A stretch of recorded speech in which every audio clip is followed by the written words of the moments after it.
Our top story tonight, a 75-year-old woman found dead in her home. Deputies found Ann Leonard shot to death in her kitchen. After forcing entry into her home, deputies were called to her Vining Circle home for a welfare check. Bibb County Deputy Coroner Lonnie Miley pronounced Leonard dead around 8:25 this evening. Sergeant Clay Williams says a bullet came through the window in the back of Leonard's home, hitting her somewhere on her body. Leonard's body was discovered a street away from where deputies responded to a fatal shooting overnight. Now police are investigating if those two shootings are related. Around 2:30 this morning, deputies responded to a shooting on Mason Street. Bibb County deputies say someone shot Marlon Williams. His body was found in the road with a gunshot wound to the chest. He was pronounced dead on the scene. And we have new information tonight in a third fatal shooting from today. Tonight, the Bibb County Sheriff's Office is asking for the public's help in locating 26-year-old Terrell Darnell Mitchell. Deputies are looking for Mitchell in connection with the murder of 44-year-old Jim Baldwin.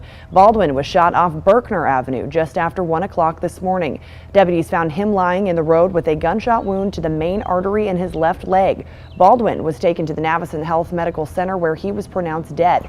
Anyone with information on Mitchell's whereabouts can call the Bibb County Sheriff's Office at 478-751-7500. Two men were also shot after an argument at a gas station on Rocky Creek Road. That shooting happened at the Quick Serve just before 1:30 this morning. According to a Bibb County Sheriff's Office press release, 22-year-olds Clarence Clark and Malcolm Houston got into an argument and pulled out guns. Both men fired at each other, shooting each other twice in the stomach. Both men were taken to Navicent Medical Center in stable condition. No charges have been filed in this incident. A man reportedly kicking and turning doorknobs at an apartment complex is in the hospital after being shot by another resident. Deputies were called to the Chambers Cove apartments just after 2:30 this morning. Residents say 35-year-old Chaz Green, who lives in one building at the complex, was turning doorknobs on apartment doors in another building. Deputies say Green kicked at two apartment doors. When he kicked at that second door, that neighbor, Calvin Griffin, fired a shot through the door after Green refused to identify who he was. Green was hit in the head and taken to the hospital. He's listed in stable condition.